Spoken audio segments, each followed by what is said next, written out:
Today is Monday, March 4th, and today I'm just wondering how to rank the general managers of the 4 local pro sports franchises. And now, a word from our title sponsor. Are all financial advisors fiduciaries? Fewer than you think. Not knowing could reduce your lifestyle. Hi, I'm Mitch Kramer, founder and CEO of Fluent Financial. A fiduciary is a regulatory term to reduce conflicts of interest in wealth management. A fiduciary always works in your best interest. A non-fiduciary advisor might put their compensation or company ahead of yours. At Fluent Financial, we are certified financial planners acting as fiduciary advisors. To learn more, go to fluentfinancial.com or Fluent Financial's YouTube channel.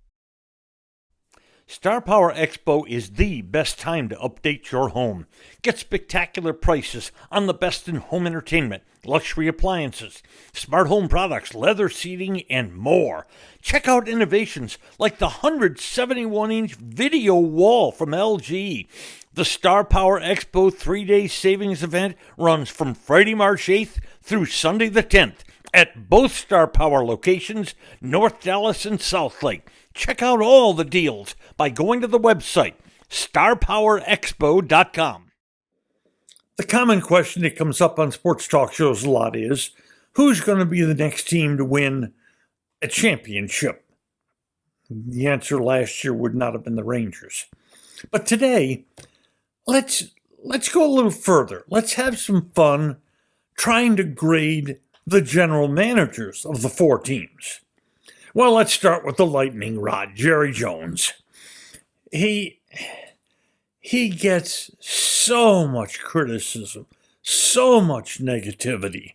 And Jerry actually suffers from 2 historical situations. First, he arrived, and all of a sudden, he and Jimmy Johnson were winning Super Bowls, 3 of them in 4 years. But the last time they were in the Super Bowl was following the 95 season. That's a 29-year gap. And in that time, the Cowboys had not even been to a conference championship, much less a Super Bowl. Now, in the last 19 years, the Cowboys have had only 3 losing seasons. They had 11 wins or more 7 times. They've won the NFC East 7 times, finished second in the NFC East 6 times. Now, they've made it to the playoffs in those 19 years 9 times. But again, they haven't advanced very far at all. And Jerry gets whacked. He gets the blame. Jerry Jones is trying to walk the hardest line in sports, I believe. That is, to be the owner and the general manager. The owner is the team's biggest fan. He lives and dies with the success of the team. But the general manager has to be the team's biggest SOB. He's got to be bloodthirsty. He's got to be tough. He's got to get rid of players when he thinks it's time to get rid of them. And Jerry tends to fall in like with his players and seems to have a hard time saying no to contract demands that eventually then become a little unwieldy. For better or for worse, Jerry has tied himself and is about to continue tying himself to Dak Prescott. And the criticism is going to pour in until those 2, Jerry and Dak, win big. Let's give Jerry a C. Next to the Mavs, Nico Harrison, who's still pretty new on the job. He came from Nike, and the thought was that, since he came from Nike, he'd have relationships with big-name players and be able to recruit them here. Well, that hasn't happened. So far, Dallas hasn't attracted any of those big-name free agents. Now, to be fair to Nico, They haven't had the kind of cap space you'd need to go out and get a player like this, though he did deal for Kyrie Irving and paired him with Luka Doncic starting last year. But so far, that pairing hasn't been terribly successful. But Nico Harrison is not shy about making deals. He is pretty darn aggressive. He acquired and then dealt away Kristaps Porzingis, Christian Wood, Reggie Bullock, Spencer Dinwiddie, Davis Bertans, JaVale McGee. Now, none of those trades were terribly successful here. He is tied to Jason Kidd. Jason Kidd was hired along with him to succeed Donnie Nelson, the general manager, and Rick Carlisle, the coach, who won a championship with this team. Now, the first year of Harrison and Kidd was very good. 52-30. They made it to the conference finals in the West. But since then, not so good. The last 2 years, they're 72-71. But give Harrison this credit. His draft last year looks like it was a solid one. And then he went out and traded for 2 other pretty good-looking young players at the trade deadline this year. Now, his hands are tied a bit by the fact that he doesn't have first-round draft choices to put in deals as sweeteners. But then he dealt away several of those first-round draft choices himself. And also, hanging over Harrison just a bit is the cloud of new ownership that has just taken over the Mavericks. But given his recent draft and the recent trades, let's give Nico Harrison a B-. Well, winning the championship, your first full season as a GM, what is not to like for Chris Young? Now, yes, he did take over a roster that was built by John Daniels and kids drafted by the John Daniels administration. But at the trade deadline last year, Young got ultra aggressive. He went out and got Max Scherzer, even though he got hurt.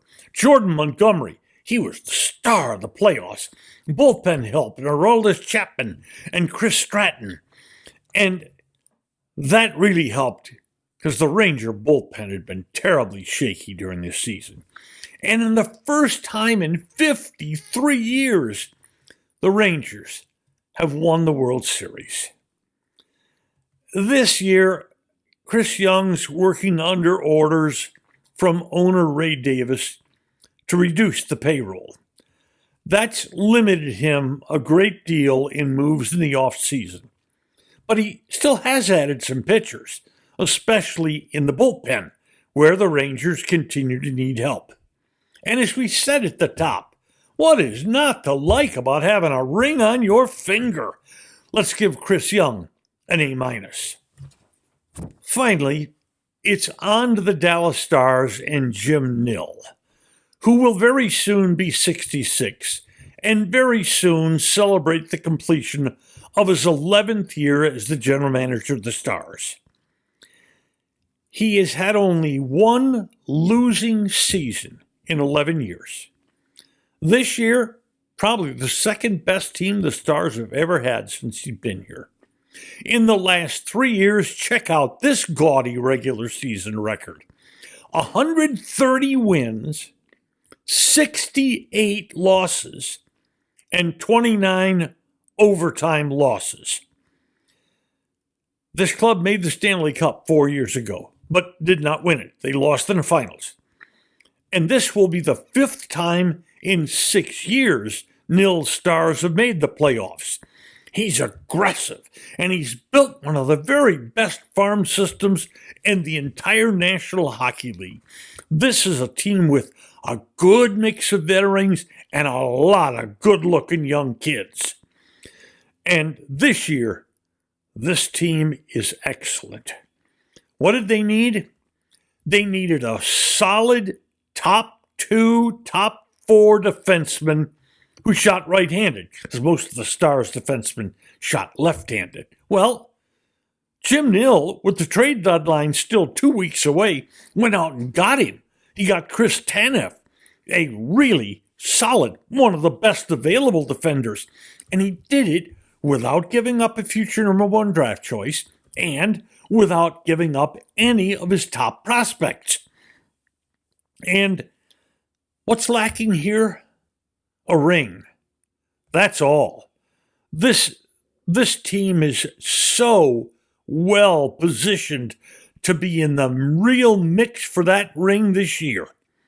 And so we give Jim Nill the same grade as Chris Young, an A-.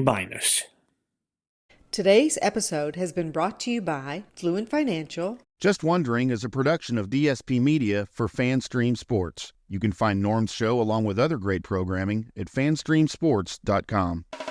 Thank you for listening to today's episode of Just Wondering. If you enjoyed it, please hit follow. Then each episode every weekday will be delivered straight to you. And if we might ask one more favor, please share it with friends. I'm Norm Hitzges, and every day I'll be just wondering about something. And I'm Mary Hitchkus, and I'm just wondering too.